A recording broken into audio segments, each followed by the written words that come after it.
दहेज का बंटवारा। सीमा अपनी सास विनीता के साथ रहती थी। सीमा अपनी शादी में ढेर सारा दहेज लेकर आई थी और उसी दहेज का घमंड सीमा के सर चढ़कर बोल रहा था। विनीता कुछ भी कह देती तो सीमा उस काम को करने के लिए सीधा मना करती थी। ऐसे ही एक दिन विनीता अपनी बड़ी बहू सीमा से कहती है, अरे ओ बहू, जरा शाम की चाय तो पिला दे। शाम के 6 बज रहे हैं लेकिन चाय मेरे हाथ में अभी तक नहीं आई। मम्मी जी, मैं यहाँ पर काम करने के लिए थोड़ी ना आई हूँ। अरे मेरे माँ बाप ने इतना दहेज इसलिए थोड़ी ना दिया है कि मैं आगे पीछे करती रहूँ। मैं इतना दहेज लेकर आई हूँ कि आपको मेरे आगे पीछे घूमना चाहिए। अरे तो क्या हो गया जो दहेज लेकर आई है, हैं? ऐसे जवाब दे रही हो जैसे कि दहेज लाकर मुझ पर एहसान कर दिया हो। और नहीं तो क्या, एक तरह से देखा जाए तो मैंने आपके ऊपर एहसान ही तो किया है। हाँ, क्या था इस घर में? अरे इस घर में फ्रिज, टीवी और एसी मैं ही तो लेकर आई हूँ। इतना कहकर सीमा अपने कमरे में चली जाती है। उसकी ये अकड़ देखकर विनीता खुद से कहती है, बहू ने तो हद ही पार कर दी। कोई बात नहीं, अब जब मेरी छोटी बहू आएगी तो वही मेरी देखभाल करेगी। एक बार मेरी छोटी बहू को आ जाने दो, फिर इसको तो पूछूंगी भी नहीं। इस तरफ दिन बीतने लगते हैं और देखते ही देखते महीने गुजर जाते हैं। एक दिन सभी खाने के टेबल पर बैठे हुए थे कि तभी विनीता अपने छोटे बेटे विक्रम से कहती है, विक्रम बेटा, मैं सोच रही हूँ कि अब तेरी उम्र हो गई है तो क्यों ना अब तेरे भी हाथ पीले कर दिए जाए। अरे माँ, हाथों को पीला करना है तो कहो, मैं अपने हाथों में रंग लगा लेता हूँ। उसकी इस बात पर सीमा हंसते हुए कहती है, देवर जी, हाथ पीले करने का मतलब ये नहीं कि आप रंग लगा लें।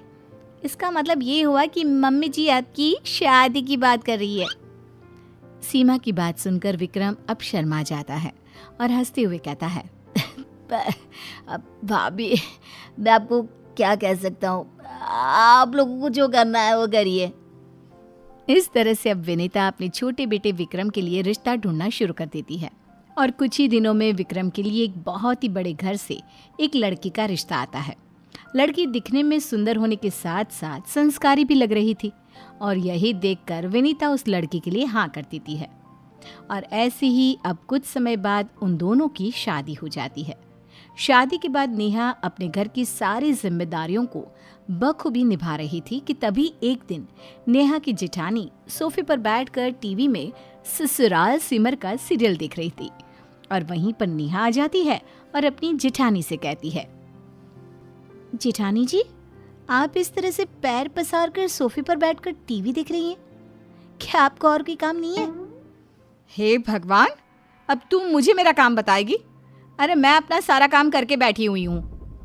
हाँ वो सही है, लेकिन अब 9 बज रहे हैं और टीवी सीरियल में अनुपमा आ रहा है, तो अब मुझे अनुपमा देखना है। आप वैसे भी बहुत देर से टीवी देख रही हैं, इसलिए अब टीवी देखने की बारी मेरी है। ये बड़ी अनुपमा देखने वाली। तू ये भूल रही है क्या, इस टीवी को मैं अपने दहेज में लेकर आई हूँ। अच्छा, अगर आप इस टीवी को अपने दहेज में लेकर आई हैं तो हॉल में क्यों लगा रखा है?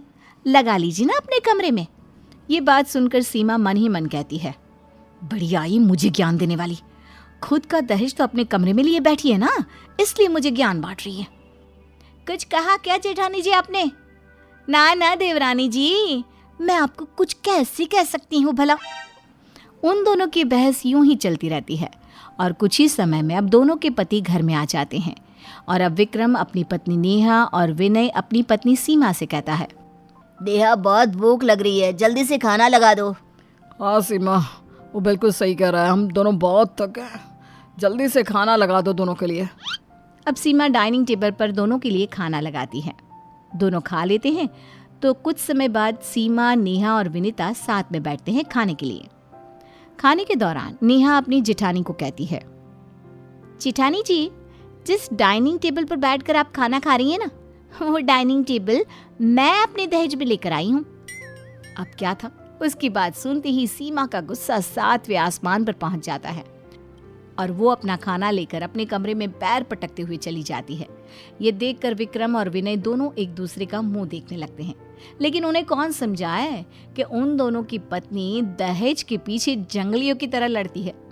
इस तरह विनय और विक्रम दोनों ही अपने अपने कमरे में जाते हैं, जहां सीमा अपने पति विनय से कहती है, देखिए जी, कल से हम उस डाइनिंग टेबल पर खाना नहीं खाएंगे, क्योंकि वो डाइनिंग टेबल मेरे दहेज में नहीं आया और मैं किसी और के दहेज के सामान पर अपना हक नहीं जताना चाहती। एक तरफ तो सीमा ये बात बोल रही थी, वहीं दूसरी तरफ नेहा अपने पति विक्रम से कहती है, देखिए जी, मैं कह दे रही हूँ, अगर आपने टीवी देख लिया ना तो मुझसे बुरा कोई नहीं होगा। अगर आपको टीवी चाहिए तो मैं अपने कमरे में लगाऊंगी, लेकिन आप वो बड़े सी टीवी को बिल्कुल नहीं देखेंगे। अपनी पत्नियों की बात सुनकर दोनों हॉल में जाकर सर पर हाथ रखकर बैठ जाते हैं। ऐसे ही अब दिन बीतने लगे और उन दोनों के बीच आए दिन किसी न किसी को लेकर झगड़ा होता रहता। ये देखकर विनीता परेशान हो जाती है और अपना सामान पैक करने लगती है। तभी विक्रम और विनय अपनी माँ के पास आते हैं और माँ से कहते हैं, माँ, ये सब क्या हो रहा है? ये दोनों दहेज के सामान के पीछे इस तरह क्यों झगड़ रही हैं? अब क्या बताऊं मेरे बच्चों, मैंने तो इन दोनों की शादी इसलिए करवाई थी ताकि ये दोनों मुझे कुछ सुख दे, लेकिन इन दोनों को तो अपने ही झगड़े से फुर्सत नहीं। भला ये दोनों मेरी देखभाल कहाँ से करेंगे? मैं तो अब फंस गई हूँ इन दोनों की लड़ाई के बीच, इसलिए अब मैं ये घर छोड़कर जा रही हूँ। नहीं माँ, आप कहीं नहीं जाएंगे। ये दोनों दहेज को लेकर लड़ाई कर रही हैं ना, अब देखो मैं इनका झगड़ा कैसे ख़त्म करवाता हूँ। लेकिन भैया, इन दोनों का झगड़ा कैसे खत्म होगा? विक्रम, वो कहावत सुनिए ना, न रहेगा बांस ना बचेगी बांसुरी। ठीक उसी तरह ना रहेगा दहेज और ना होगी लड़ाई। भैया, मुझे तो कुछ समझ में नहीं आ रहा। अरे मेरे प्यारे भोले भाई, इन दोनों का दहेज इस घर में रहेगा ही नहीं तो ये झगड़ा कैसे होगा? हम दोनों भाई इन दोनों के दहेज को इनके मायके भिजवा देंगे। विनय की बात विक्रम समझ जाता है और अगली सुबह विनय और विक्रम दोनों ही अपने ससुराल में आए हुए दहेज के सारे सामान को वापस लौटा देते हैं। जब वो सामान लौटाकर अपने घर आते हैं तब सीमा और नेहा कहती हैं, अरे आप हमारे सामान को कहाँ छोड़कर आ गए? कहाँ है हमारा सामान?